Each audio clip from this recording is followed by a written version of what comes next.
Just so everyone's aware, these events are recorded and the recordings are provided after the event to attendees and posted on our website.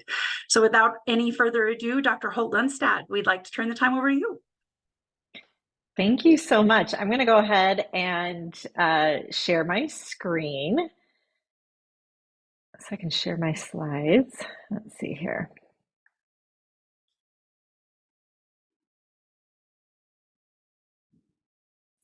Well, first off, I just want to thank you so much for the kind introduction and just express how thrilled I am to be here today. I've been doing a lot of work nationally and internationally, and it just gives me so much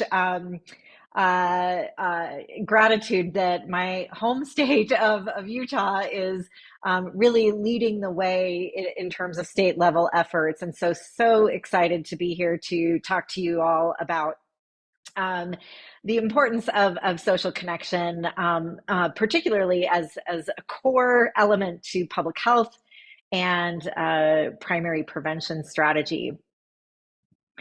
So just by way of introduction, when many surveys have asked people what brings them happiness in their lives, it isn't work, success, or wealth.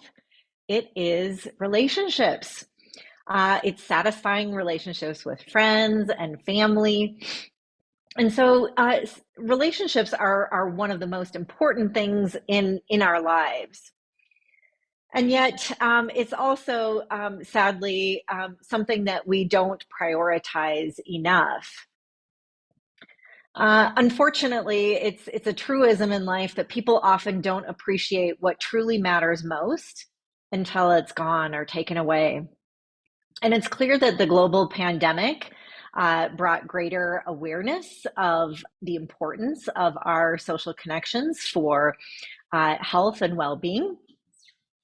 But to be clear, this is not a new issue. We have decades of scientific evidence from multiple scientific disciplines that demonstrate the importance of our social connections for a variety of kinds of outcomes. But it is clear that the pandemic tested us in ways that proved that we were perhaps not prepared. It simultaneously exacerbated existing problems of isolation and loneliness.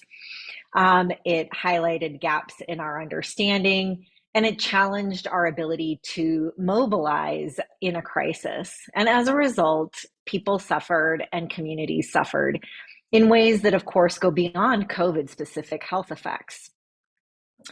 And the concerning trends of declining social connection began well before the pandemic, so getting back to normal is not going to be enough. And if we fail to act, the consequences may be far-reaching. We've seen globally that there has been responses to the crisis of isolation and loneliness, including my work with the recent Surgeon General's advisory. But it's clear that we need to move beyond crisis mode kinds of functioning to sustained efforts to build social connection and to ensure that individuals and communities aren't just surviving, but actually thriving. So my role with the Surgeon General's advisory was clear to not just call attention to the important and potentially severe consequences of isolation and loneliness, but also offer a pathway forward through a first ever framework for a national strategy focusing on the powerful protective effects of social connection.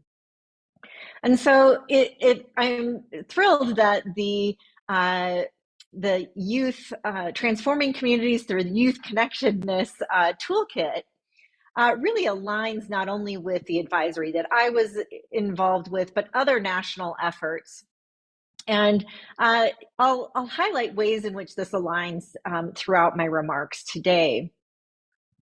But a couple of the themes that, of course, are consistent across these is the importance of social connection for resilience, in reducing risk and prevention, the importance of the early life stage and early experiences on long-term impacts on health and well-being, and the critical role for our communities. It's clear that social connection is a critical and sadly underappreciated contributor to individual and population health, well-being, community safety, resilience, and prosperity. In short, people who have strong social connections are happier, healthier, and live longer than those who don't. However, far too many people lack social connection in one or more ways, potentially compromising these benefits and leading to poorer health and other kinds of negative outcomes.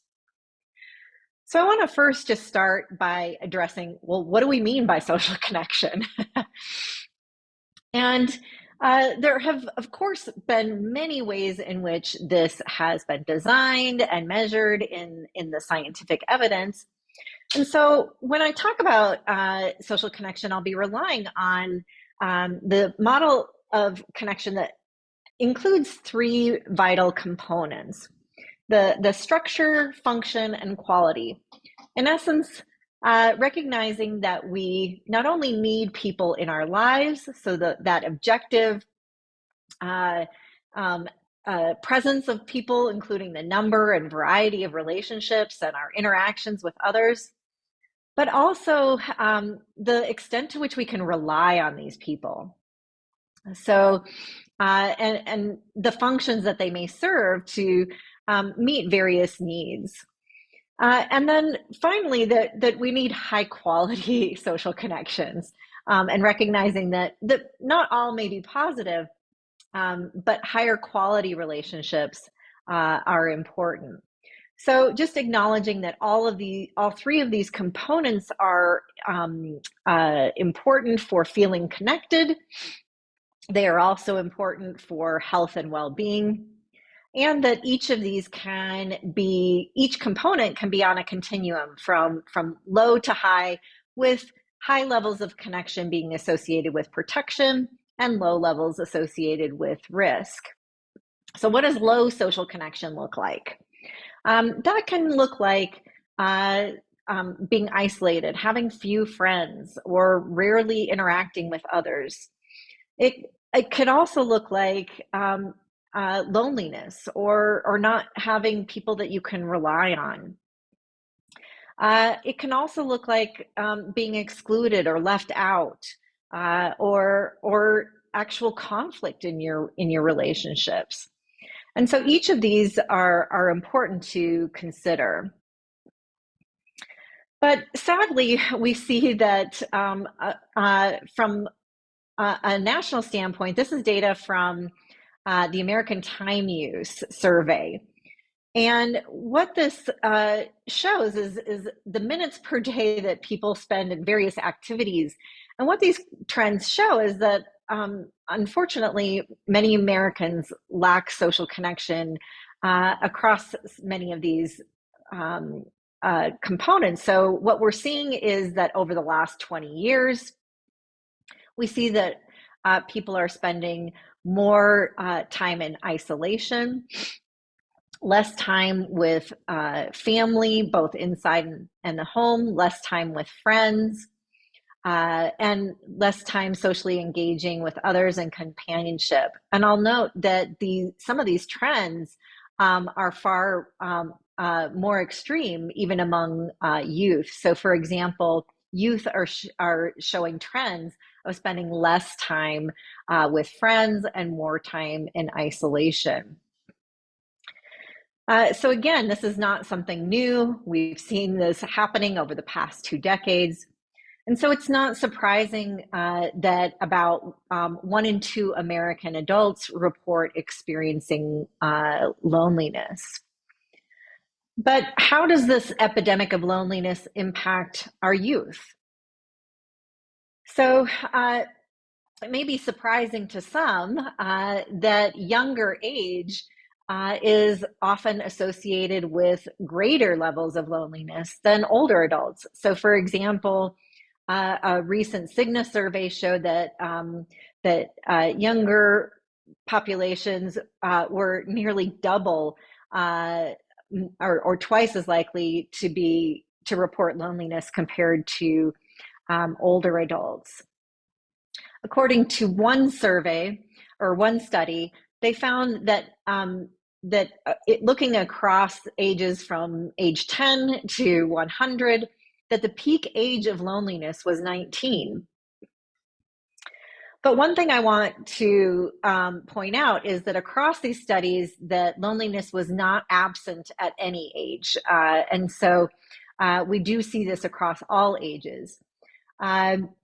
We also see in a systematic review of 41 studies that over half of children and adolescents felt lonely at least some of the time, if not more. So this is something that, of course, can affect anyone at any age, but we are seeing it significantly impact our younger population. It's interesting that also we see this reflected in even just Google search terms. And in fact, a recent report showed that searches for how to make friends or where to make friends or where to meet people reached an all-time high. So this is something that is peaking and maybe a symptom of lacking social connection. We also can look at data from the National Crisis Line. This is a text line that has issued a report recently, including text messages from 1.3 million conversations. And what this found was, in the crisis text line, the number one reported issue for those in crisis was relationships. 1 in 3 reported crisis related to relationship stress or dysfunction. This was significantly even higher than those with concerns around isolation and loneliness. So 1 in 5 were in crisis related to the absence of social connection. But the good news is that Utah, at least according to one report, ranks as the least lonely state in the nation. So as we move along, we can think about what kinds of factors help us become more resilient in these ways and how we can better promote social connection. But first, I want to talk about, why is social connection so important? Why should we care whether our youth are lonely or having relationship strain, or where our state ranks for that matter? It matters because there's a growing body of evidence supporting social connection as a core public health strategy and core to primary prevention. And so this helps us better understand how to increase social connection as an effective public health strategy, and particularly to reduce the risk for adverse childhood experiences, poorer health, suicide, advance better safety, and even prosperity. So I want to share with you a water bottle that one of my students brought into my lab, and I actually snapped a picture of it because it was so relevant to my research. And I loved it because it's so relevant. And this idea that humans need other humans carries so much meaning. But should we necessarily take this literally? Is human contact and connection as fundamental a need as water? So, neuroscientists have suggested that loneliness is our biology signaling a need to reconnect socially, just like hunger signals us a need to eat, and thirst signals a need to drink. Loneliness is thought to be this biological drive that motivates us to reconnect. And so studies have actually looked at whether or not we literally crave human contact. And so, for example, one study out of MIT found that 10 hours of isolation had a similar neurosignature as 10 hours without food, suggesting that isolation causes social cravings similar to hunger. And of course, as we think about these and think about the consequences that I'm going to discuss more in detail, this in part stems from the basic fact that humans are social species, and that given that humans are one of the most vulnerable species at birth, humans would literally die. A human infant would die without social contact. It is critical for our survival. And so, because of that, our biology functions optimally in a social environment. When we are alone or when we are with people we cannot trust, our brains need to be more active. Not only does it take more effort to meet the demands of life on our own, but we need to be more vigilant to threats in our environment, including potentially other people. This can lead to dysregulation across multiple biologic systems. And when these systems are chronically dysregulated, this can have significant and far-reaching consequences. The social environment, both early in life and then through adulthood, is one of the strongest predictors of morbidity and mortality risk across social species in nature, including humans. So experimental studies across these species, and you can see it includes rodents to horses and dolphins to humans. What it shows is that social interactions causally alter physiology, disease risk, and lifespan itself. In my own research, entirely on humans, we examined mortality risk, and we gathered all of the available data globally at the time, including population data on 3.4 million participants. These were initially healthy people that were tracked over time who experienced social deficits. And what we found was that those who experienced these social deficits were more likely to die earlier, regardless of cause of death. More specifically, loneliness is associated with increased risk for earlier death by 26%, social isolation by 29%, and living alone by 32%. A more recent similar meta-analysis, this time with a few more studies, but a smaller sample size, similarly found that both loneliness and isolation predicted earlier mortality, with isolation being a bit stronger.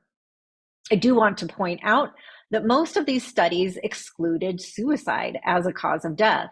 We know that suicide is also an important outcome, but many of these studies were looking at how this might impact disease-related causes of death.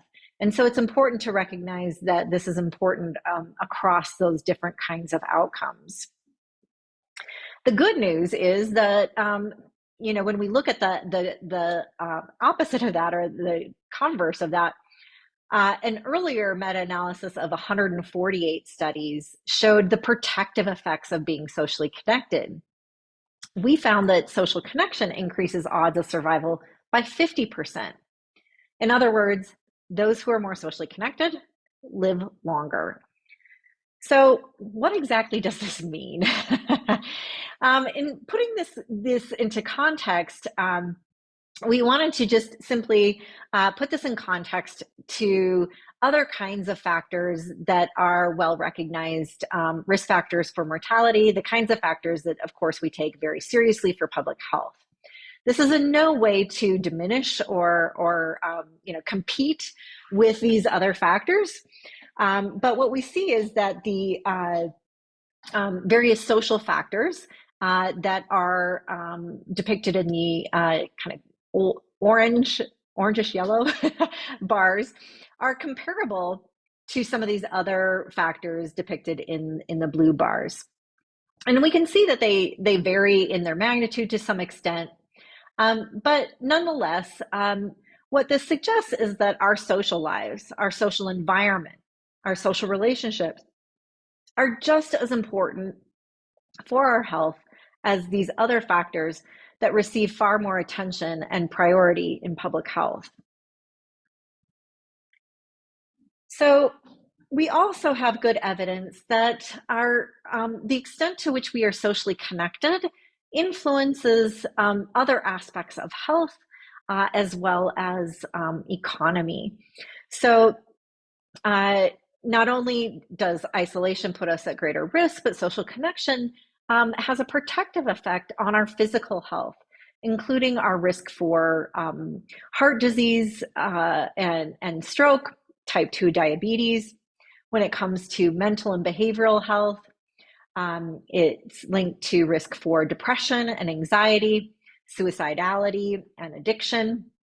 When it comes to cognitive health, it influences our risk for cognitive decline and dementia, including Alzheimer's disease, and even influences economic health. So just for example, an AARP study found that social isolation among older adults is associated with 6.7 billion in annual Medicare spending. And that's just the data from older adults. So if we were to look much broader, that is likely a conservative estimate.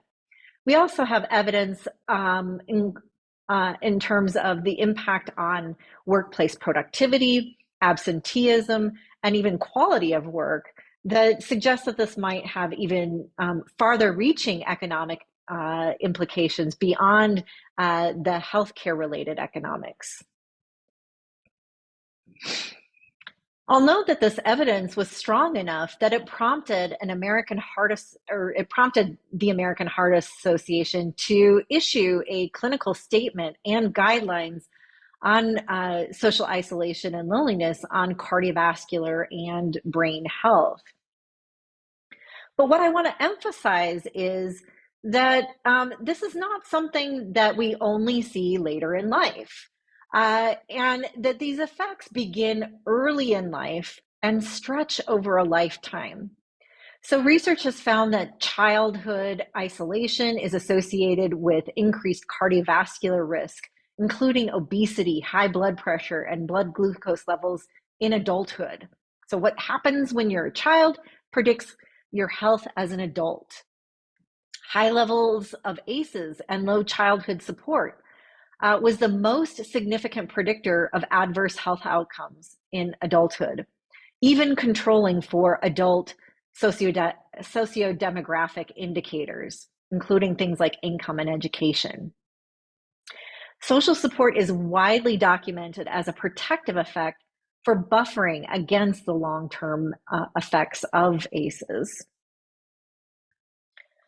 We also have growing body of evidence that helps us understand how these associations occur, giving us important clues to how it is that our relationships ultimately lead to better or worse health, education, or other kinds of outcomes, including our lifespan itself.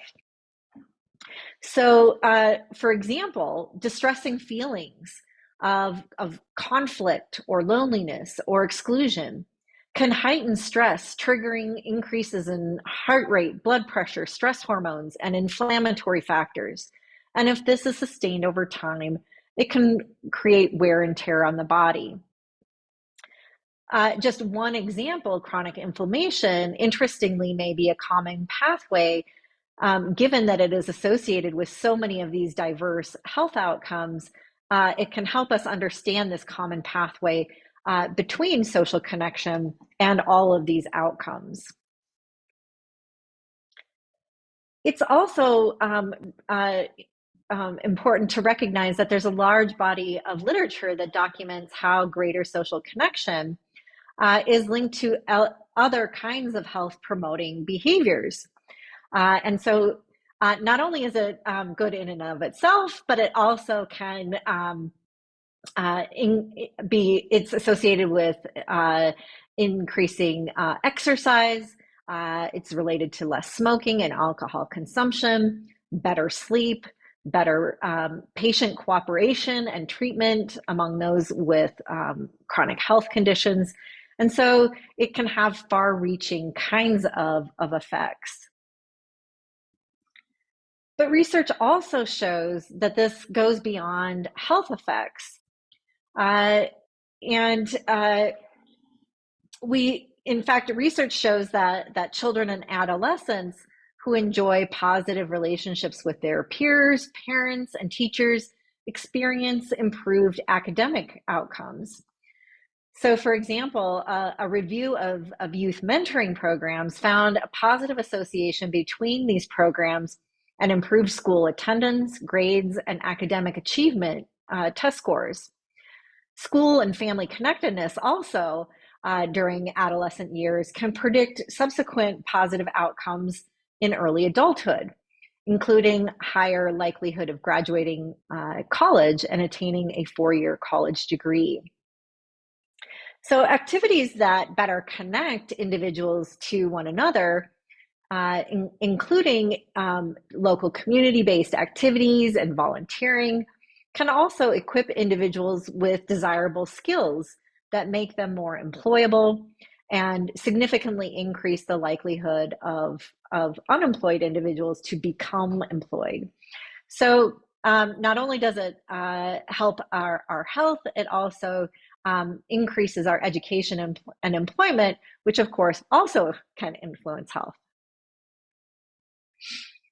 But the benefits of social connection extend beyond individuals and really apply to our communities as well. And there's quite powerful influence of connected communities.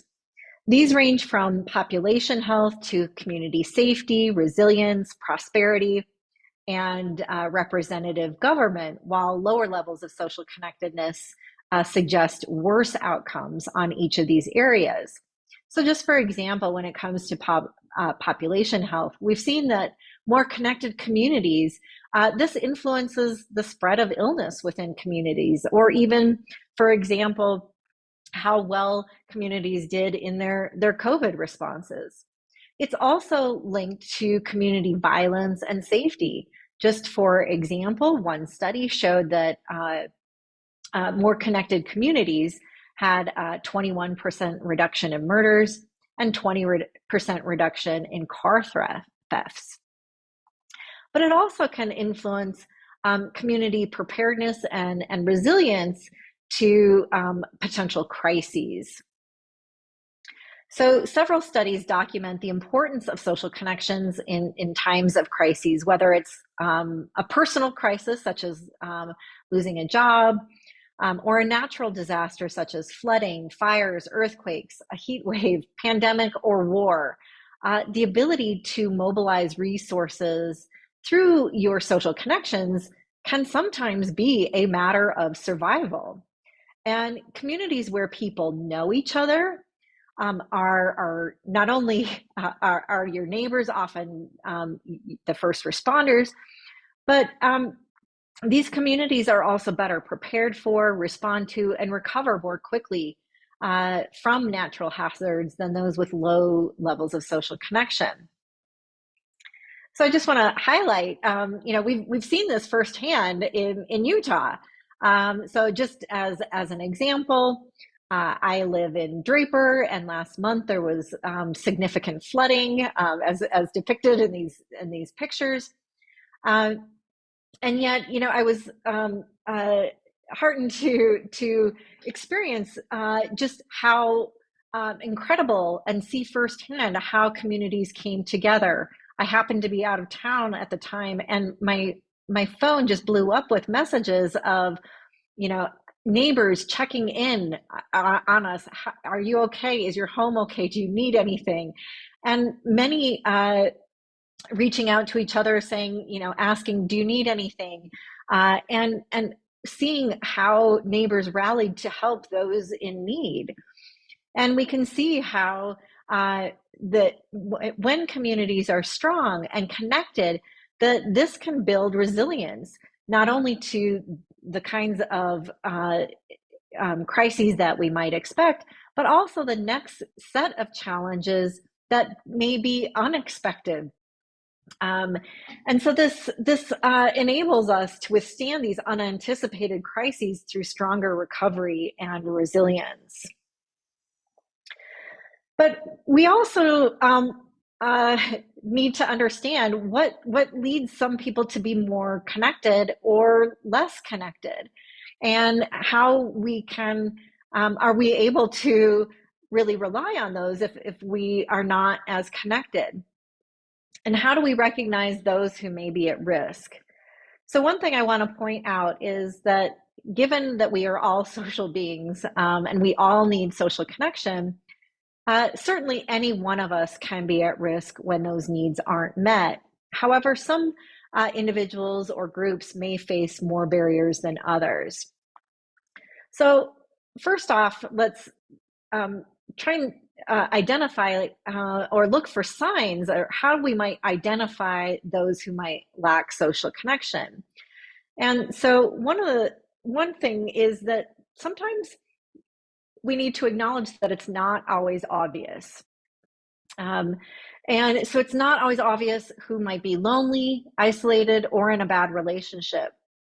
Um, Indeed, we've certainly even heard of celebrities and leaders talk about how they have felt isolated or lonely, or have been in bad relationships.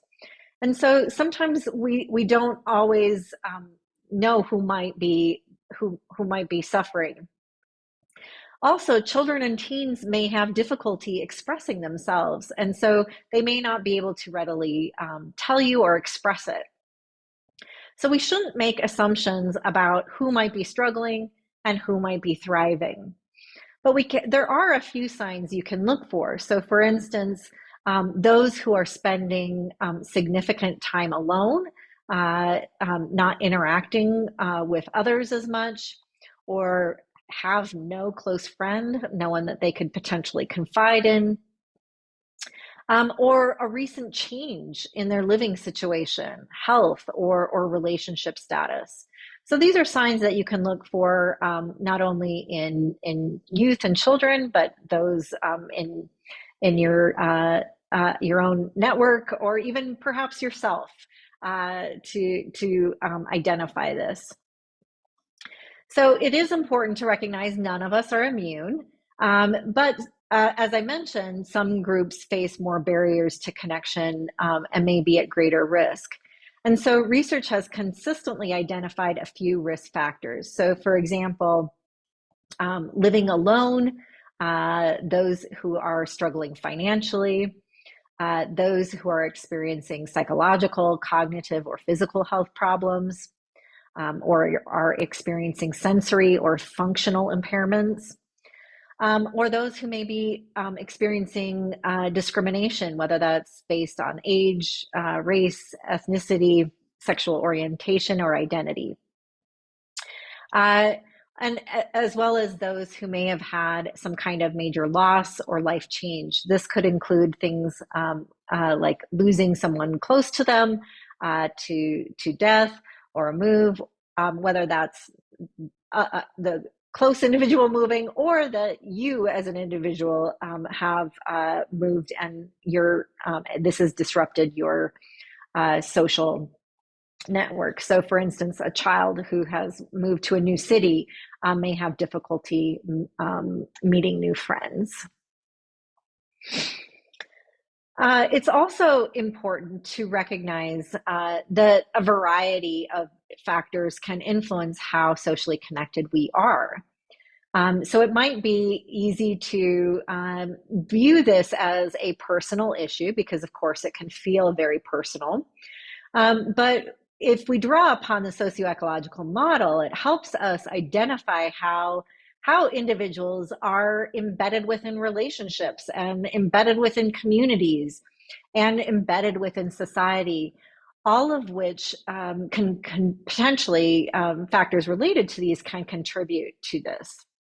Um, uh, but of course, we also recognize that not only do individual factors impact that risk, but so for example, when we look at the relationship level, characteristics and behaviors of others in our household. So whether we have strain in those family relationships, that can be a source of strain, or our relationships can be a source of support and resilience. I'd also like to pay special emphasis on the characteristics of those in our community and society. And so whether our neighborhoods are safe, walkable, provide spaces to gather, and are accessible and equitable, can also significantly influence our connection. And so because each of these can be potentially underlying contributors to our level of social connectedness, each can also be sources of solutions to potentially promote health. And so potential change may be needed across the full scope of the socioecological model. So how do we make these changes to build greater social connection? It would be great if it was something as simple as just some kind of vitamin or pill. And certainly there is no pill for this, but perhaps we can get a daily dose of socializing. So one way to do this is to make social connection part of a healthy lifestyle and prioritizing our relationships for our health. And so just like we need to make time for instance, being physically active, we need to make time for being socially active. So interestingly, when the public thinks of what we need to prioritize for health, we often think of nutrition, exercise, sleep, maintaining a healthy weight, and smoking. But we need to add social relationships to that list. But how do we do that?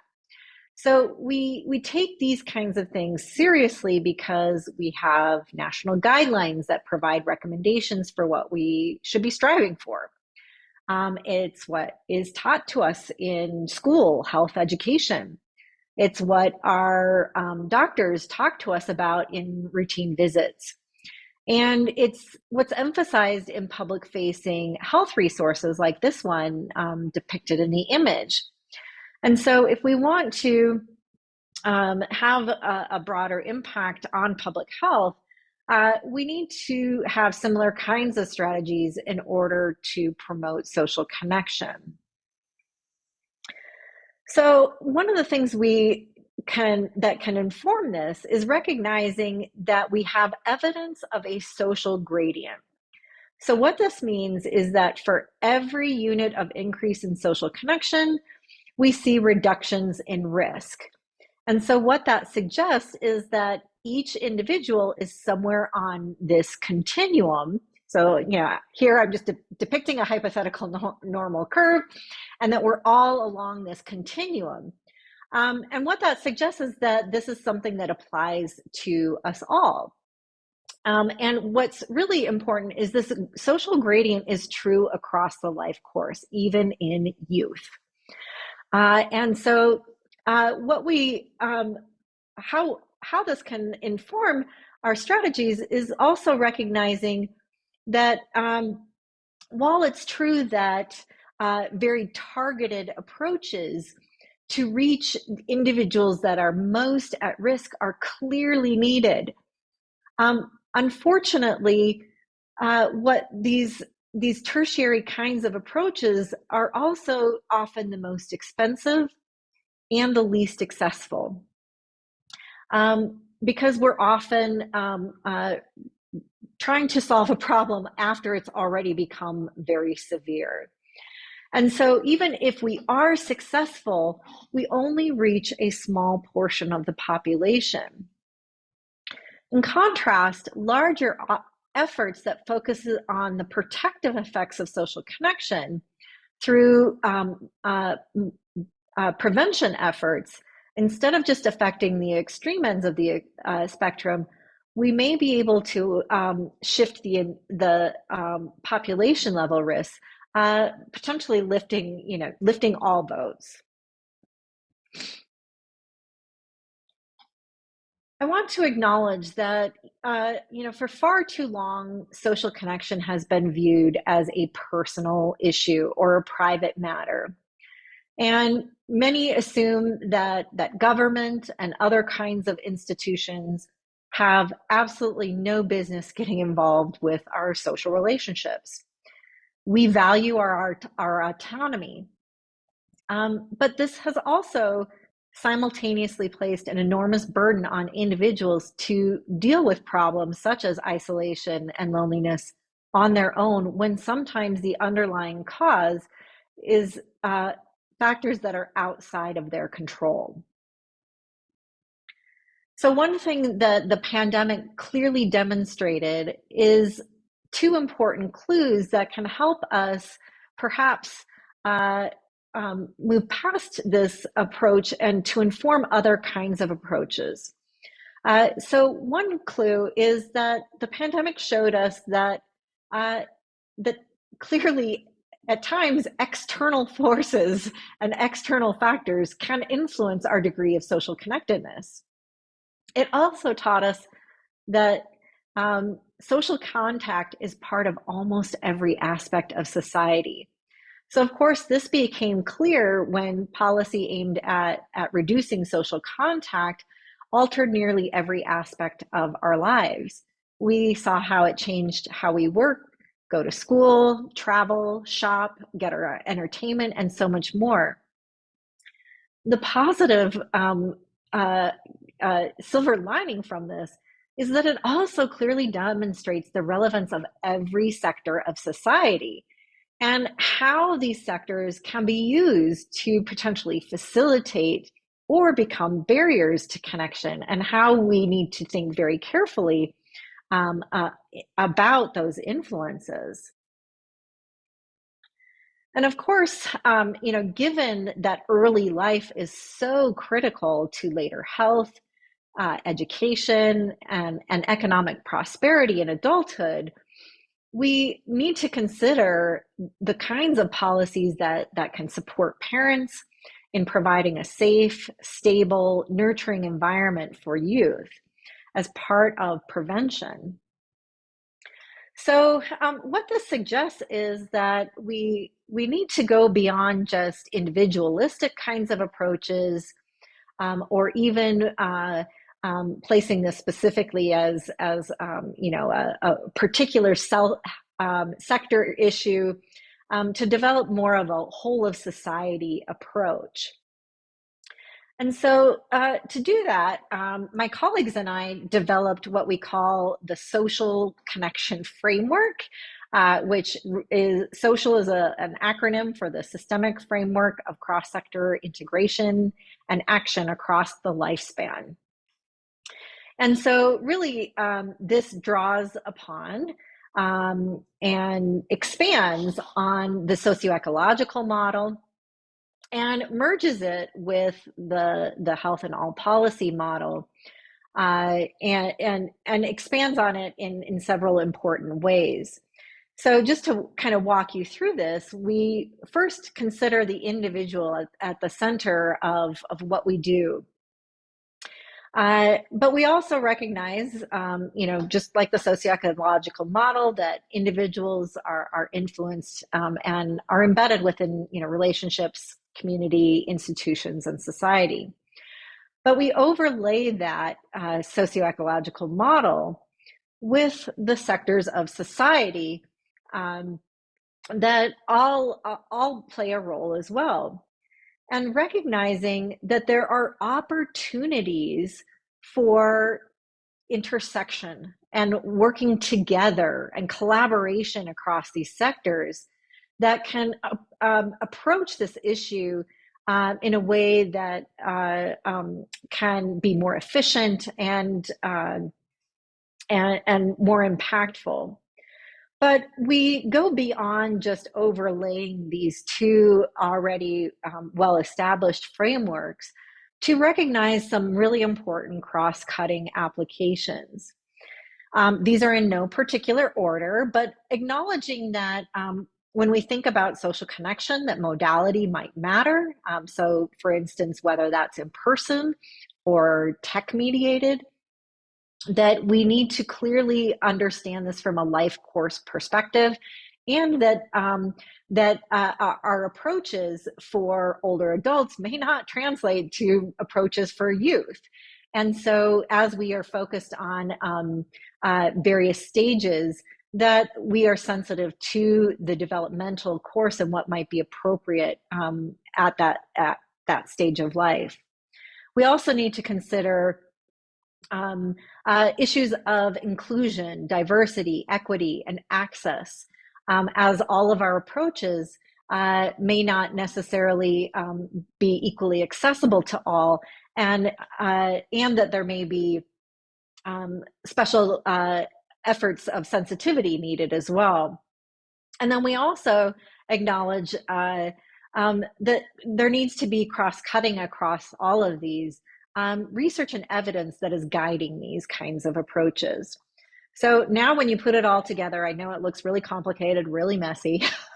So I tried to break it down in a way that is very manageable, so that the green columns represent levels of the socioecological model, and the blue rows represent sectors of society, so that each cell where they intersect represents an opportunity for solutions. And so by numbering them, this helps us systematically identify areas of opportunity as well as gaps in our efforts. And what's really important to recognize is that while there may be efforts across this, the bulk of them are really only in about 2 of these cells. And so what this suggests is that we have tremendous untapped opportunities to affect change. And so it's really hoped that this framework can allow us to systematically identify, test, and evaluate potential solutions that can accelerate progress in this area.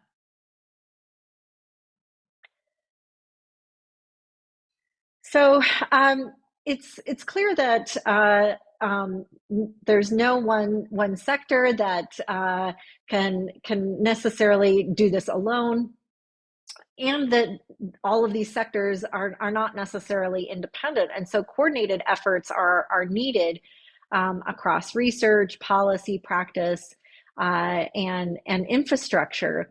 And then, of course, always having input from those that are among those that are served as well. And so it's so wonderful to see Utah leading the way with various efforts, including policy, to protect youth. So in my work with the Office of the Surgeon General, we set forth a framework for a national strategy to advance social connection. And although it's not exhaustive, it highlights the need for comprehensive strategies. And these strategies or recommendations are not just aimed at the national level efforts, but also at the state level, local, and tribal. And so again, I'm very grateful to see Utah leading at the state level, including the Youth Connectedness Toolkit. So I just want to highlight a couple things. So first is pillar 5 of the 6 focuses on deepening our knowledge. And so while we need to be more consistently assessing how we're doing at the national level, Utah is assessing this at the state level by gaining better understanding of Utah social isolation data, as well as effective and innovative approaches to reduce this.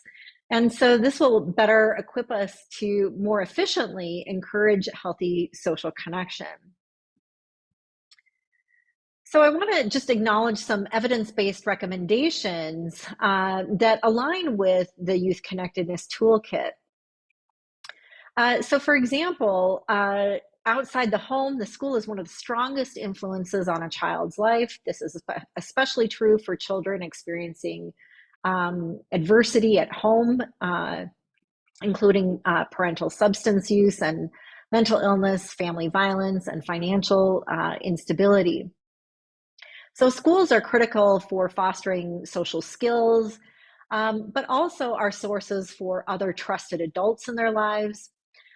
Schools can build social connection through social health curriculum, can increase academic performance through social learning techniques, and schools are important context for extracurricular activities where a lot of socializing goes on as well. A sense of connection to one's community is also important. And not only have I talked about this more broadly, but this is true for youth as well.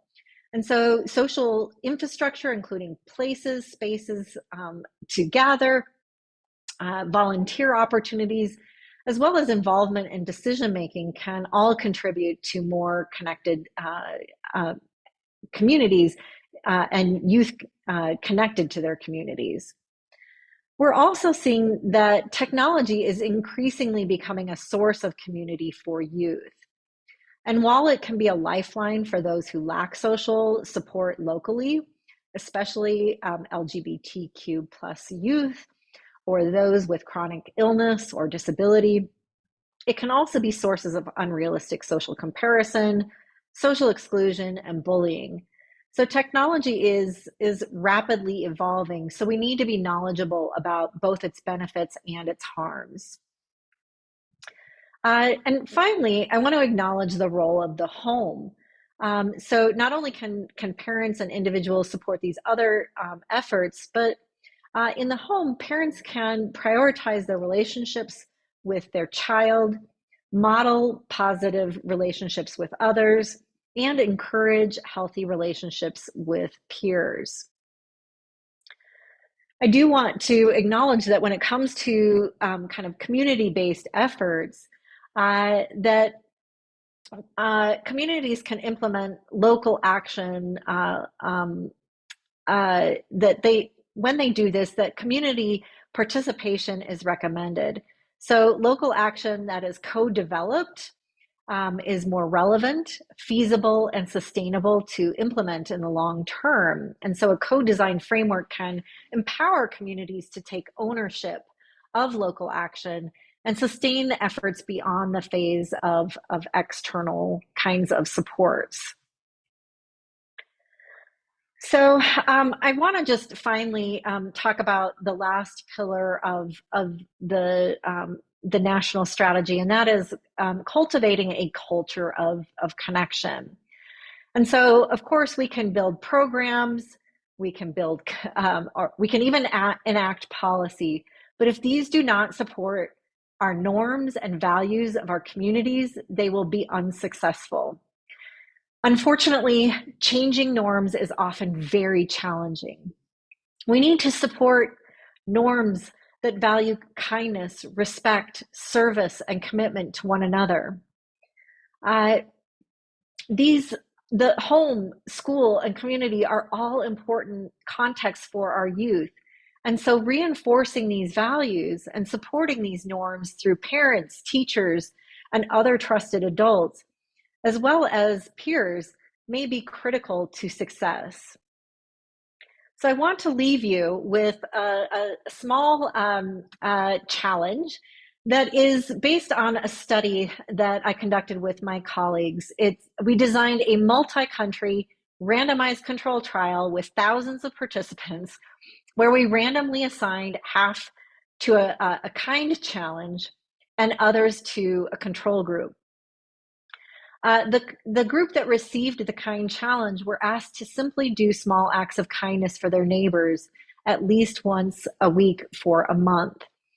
This could be anything that they felt comfortable with, such as just simply checking in on a neighbor, expressing care and concern, to something more practical, such as picking up groceries or taking in trash. But what we found was that the results were striking. When we acts of kindness significantly reduced loneliness, stress, and conflict with neighbors. So what this research suggests and has broader implication is that that first off, literally anyone can do this. It's freely available, does not require any training, and it's empowering because you don't need to wait for someone else to do this.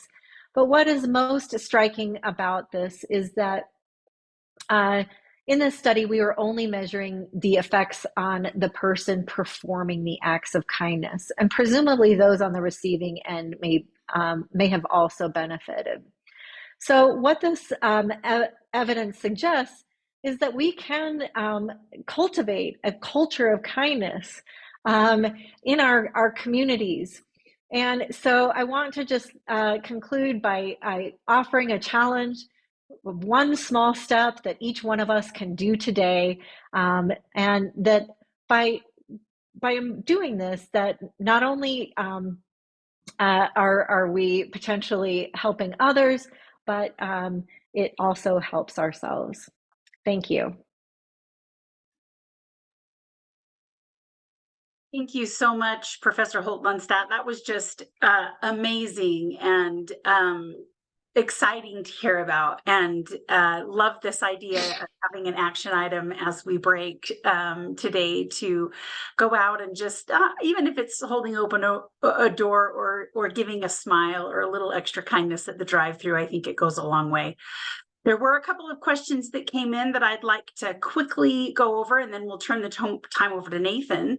The first question was, were covariates incorporated into the analysis that concluded younger adults were lonelier? For example, younger adults might be adjusting to stressors like college, first jobs, first loves, kids moving, etc. Transitions often can be isolating if you don't have a support structure in place. So wondering if these differences in life seasons were considered.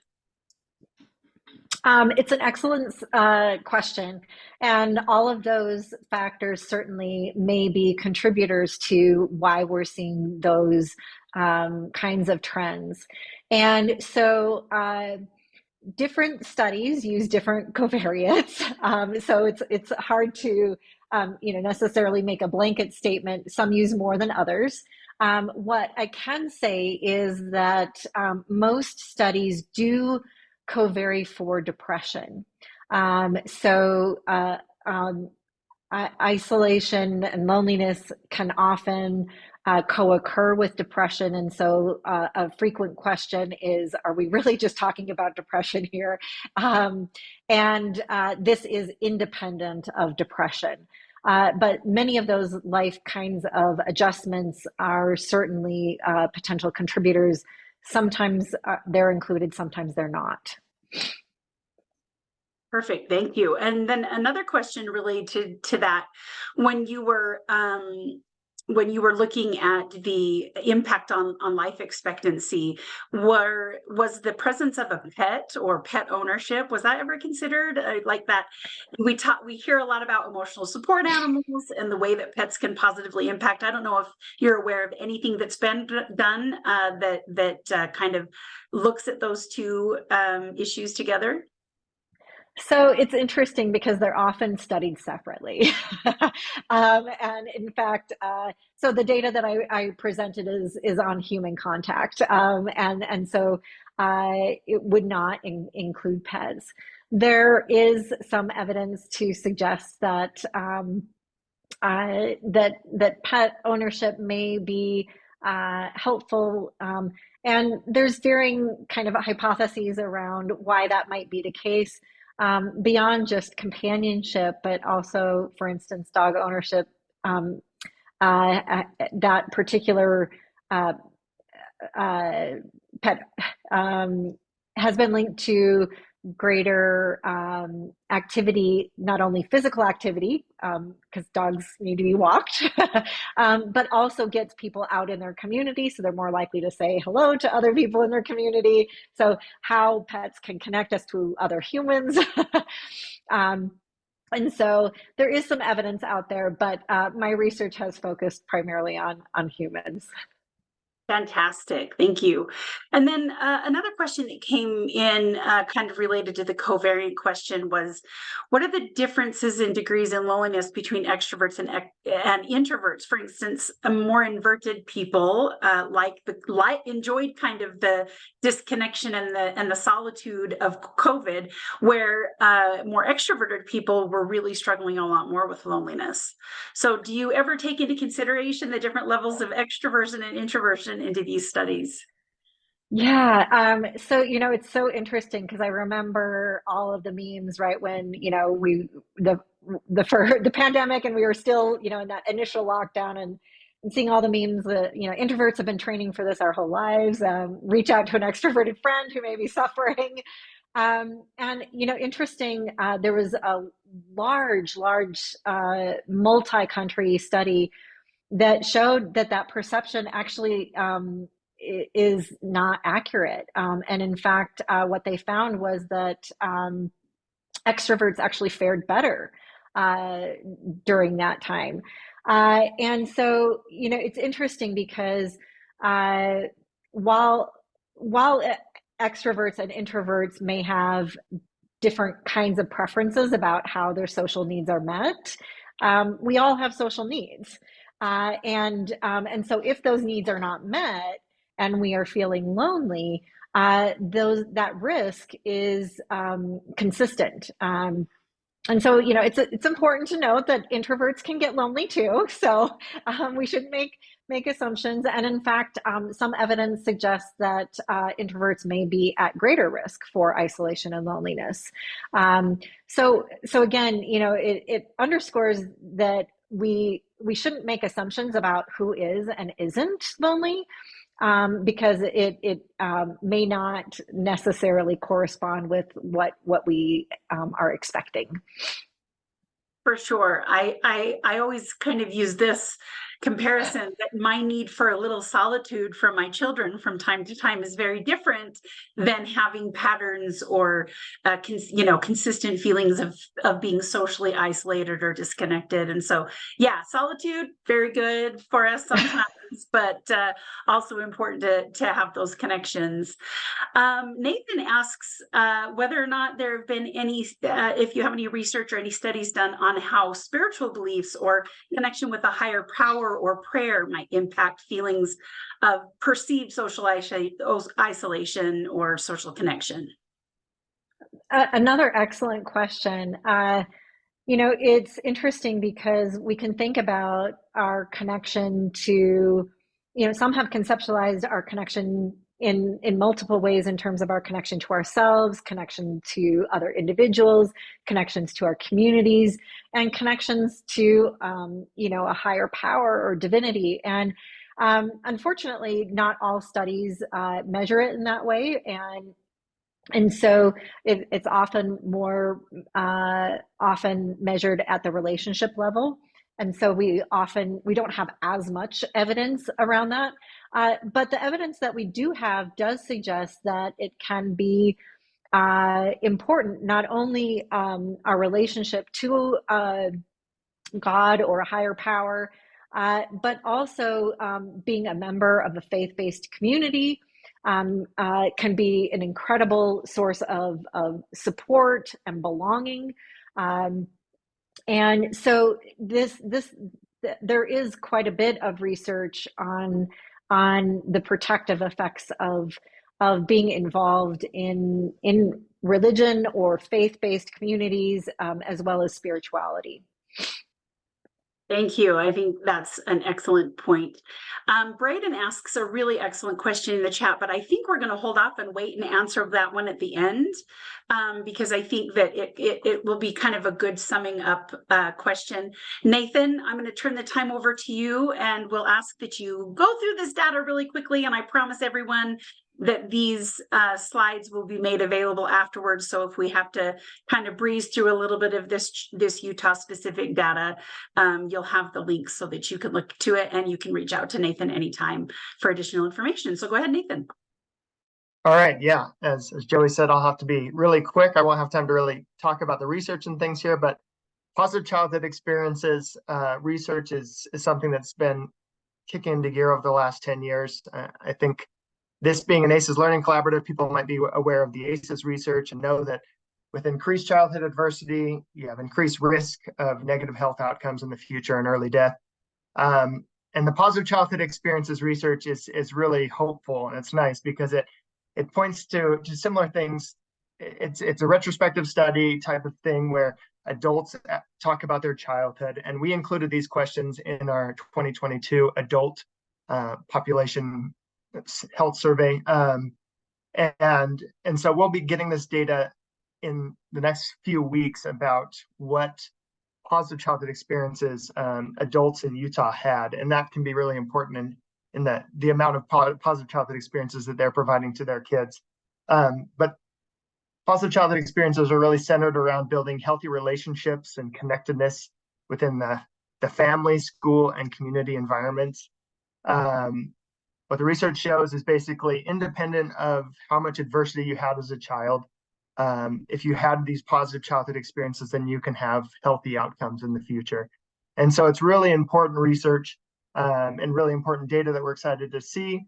But we're also trying to inform these things now with our youth. And so we've been collecting some data, asking our youth in the state about whether or not they have access to caring adults that they can talk to, friends that they can talk to, and whether or not they feel connected to their school environment. And these are the results that we have from our 2021 survey, and we should have our 2023 data here soon. But a little over half of respondents had all three of these types of connection. And then you can see they had them most or all of the time. And then around a quarter of our youth indicated that they rarely or never had access to these things. And so really an opportunity to reach in and make sure that we're supporting those youth that need it. And then we include some really great questions. Some of my colleagues, before I even started here at the State Department of Health and Human Services, were smart enough to throw this social isolation scale, which was 4 questions asking, in the past 7 days, I felt left out, that people barely know me, isolated from others, or that people that are around me but not with me. We included this in both our youth and adult public health surveys in 2019, 2021, and then just in our youth survey in 2023. And how we analyze this is we identified those very lonely individuals that responded often or always to all 4 of these questions.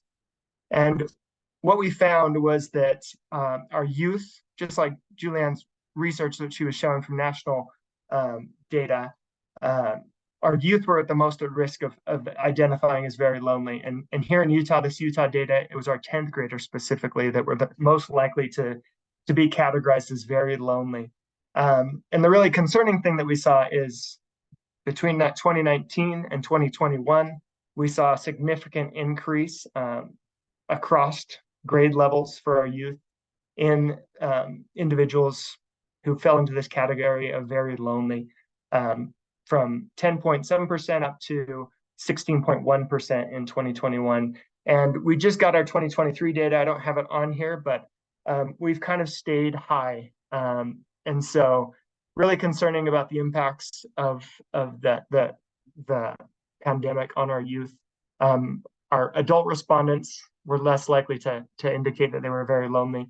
Julianne didn't really talk about this, but there's in the research, you have lonely and socially isolated, and maybe our older adults are more socially isolated. They don't have the interactions that our youth do, but our youth are more likely to indicate that they're very lonely. And that's really concerning. And there's different groups that are more at risk. Basically, as you do the analysis, it's all of the minority groups, but right at the top of the list, you can see it's our LGBTQ youth, as Julianne also mentioned, transgender youth at the very, very top. You can see 45.7% of kids that identified as transgender compared to 15.5% of non-transgender youth. Also, family meals we found was a very important thing. Our non-LDS community, which is the minority in the state, you can see was twice as likely to fall into the very lonely category. Female youth, non-white youth. And then in our adult data, our caregivers and single parents were more likely to fall into that very lonely group. And so we have other data about our caretakers that we can kind of look at and see how they maybe needed a little additional support. So quickly, the different data sources where people can get access to this data if you're wanting to work on this at your local community level or just want to understand the problem. We have census data. Our Utah Healthy Places Index map is really great for looking at these societal levels, community level factors. So you can look at things like living alone. That's not on the map right now, but that's in the census data, and we're going to hopefully add it in the coming year.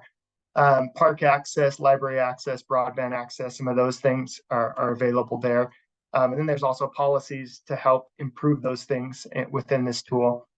Our student health and risk prevention survey, the SHARP survey or prevention needs assessment survey, has really great data about our youth.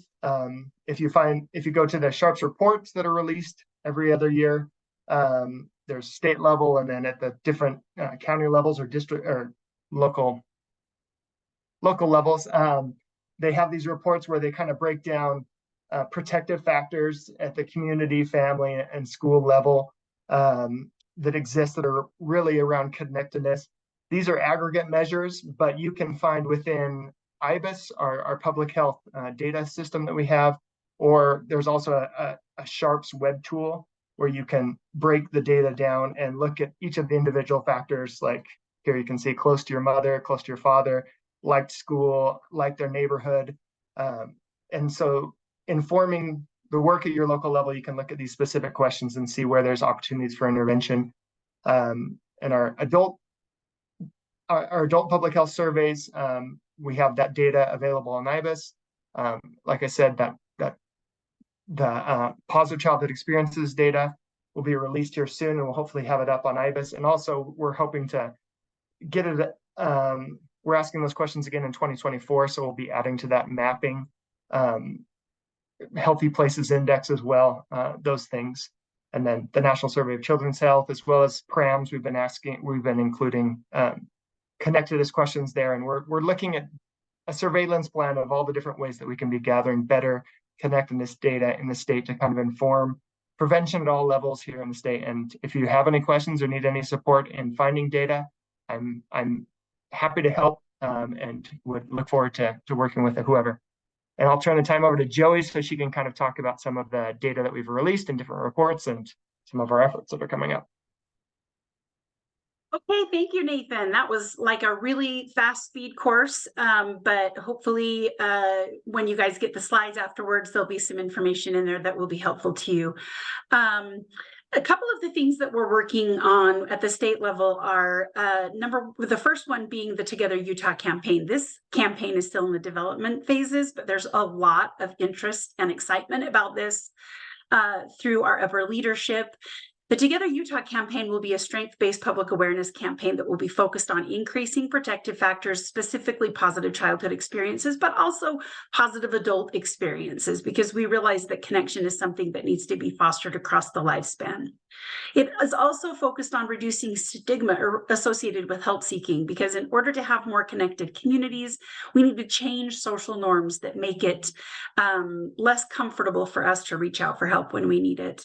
And then the other purpose of the campaign is to connect families and individuals to available community resources. This won't just be a state level campaign. We're hoping to be able to connect folks with community resources within their communities. And as I mentioned, this is in the developmental stages, so we're a ways away from being able to release this, but we're super excited about it.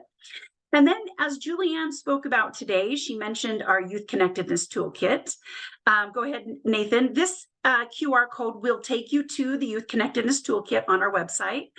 We're excited about the toolkit because it doesn't just jump directly into recommendations for increasing connection for teens. It also educates caregivers and parents on the social, emotional, and cognitive stages of development so that they can have reasonable expectations at each of those developmental stages, because we acknowledge that connection starts early. There's even information on developmental stages in an appendix at the back for younger ages. This also includes some of the Utah data that Nathan mentioned today, which can highlight for us the areas where we're doing well and areas where we still have some improvement. As Nathan mentioned, we've got like almost 30% of our youth reporting that they feel very lonely, that they don't feel like they have anyone that they can talk to. And that's a lot. We can be happy about the fact that, we're over 50% on those numbers, but it is still concerning that we have that about a third of our youth population that is struggling and needs some additional support to find opportunities to connect. And then also this connectedness toolkit applies a two-generation approach, because we know healthy parents and caregivers raise healthy, connected youth. And so we ask parents and caregivers, how are you doing? How's your social safety net? Here's some recommendations on how you can find opportunities for social connection as well. So Nathan, that's all that we have for you today. I do want to just have Julianne answer this last question as we wrap it up, and then please stay, because I've got the housekeeping information on how to claim your credits if you are going to be seeking CEUs. So this last question, for those of us working in positions like social work, how can we help people we're serving become more connected in their communities?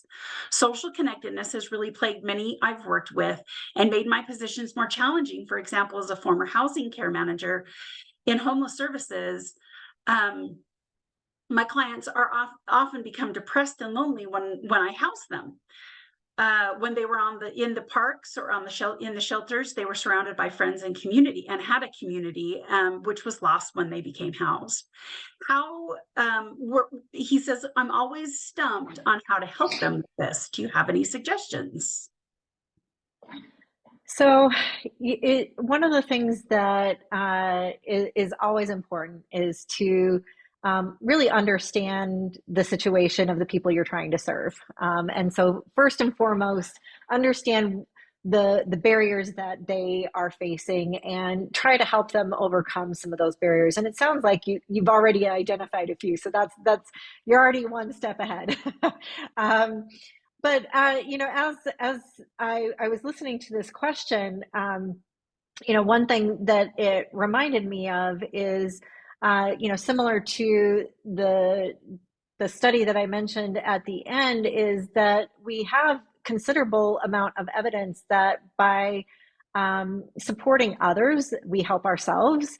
And so volunteer kinds of opportunities not only help us connect to others, but help us feel a sense of purpose. And so for those people that have become housed, they may be able to serve and help others who they've been in their same shoes and same experience. And by helping others, they can create some of those bonds as well as giving them some of that that purpose. So that would be just one potential solution, but I'm sure there are many others. But I certainly appreciate the challenges that are faced there. Yeah, I think that's a really good point, that the volunteering aspect, serving others, is really a good way to feel a little bit more connected to your community. There's a nonprofit up here in the Weber County area called Do Good Today that serves the unsheltered community, and one of the programs that they provide helps to furnish apartments as folks are transitioning out of homelessness into housing. And a lot of those individuals, after they've been housed and after they have their apartments furnished, often come back to volunteer to help others, because it's been such a positive opportunity for them to feel seen, to feel like a priority, that they want to continue to be engaged in that. And so I think that providing opportunities like that to connect, I think also it's just about working with within your local communities to identify and prioritize social connection in community spaces that is equitable and accessible to all. It's a big idea, one that might be hard to wrap your mind around. But as we begin to focus more on social connectedness as a primary prevention and public health approach, we really do need to be thinking, really digging into these ideas thoughtfully about how we can promote promote connectedness through policy, through our built environments, through the way that our schools and community centers interact with the populations within our communities. So I think that's an excellent question, and one that is probably good for you to, as an individual in that position who's working with those communities, to think about. I mean, how much have you really focused in on what are some ways that we can increase connectedness for folks? Because any transition at any point in life creates that feeling of social isolation, with the added layer of having been unsheltered and maybe feeling a little bit out of place in your new surroundings. It's a big question, and I appreciate that it was asked. Thank you all for attending today. I feel like this was just exactly what Nathan and I were hoping for. Nathan has added the evaluation into the chat. Please take just a couple of minutes to fill that out. It really is the only thing that makes it possible for us to continue to provide these learning opportunities at no cost. It gives us an opportunity to kind of hone what we're doing and collect some ideas for other topics that we should consider in the future. If you are interested in continuing education credits, for CHES and MCHES credits for public health, you will need to follow the link to this form and follow the instructions there. There is no cost for your CHES and MCHES credits. We will cover the cost of the continuing education credits, but you will need to complete the instructions on that form in order to claim those credits. For social work credits, you don't have to fill anything out. You just need to keep track of your hours and claim them. If you need a certificate of completion in order to aid in that, or if you just need it for your employer, I'm going to put my chat or my email in the chat. Please reach out to me directly if you need a certificate of completion. It's not something that we provide to all attendees, but we'll provide it as a courtesy to those who request one. I think that is everything. Thank you so much for your time today, for participating, for some excellent questions, and I hope that this was good food for thought for you as you move forward in the important work that you do to serve Utah families and communities. So thank you again. Thank you, Dr. Holt-Lundstadt. Thank you, Nathan. And I hope you all have a wonderful afternoon.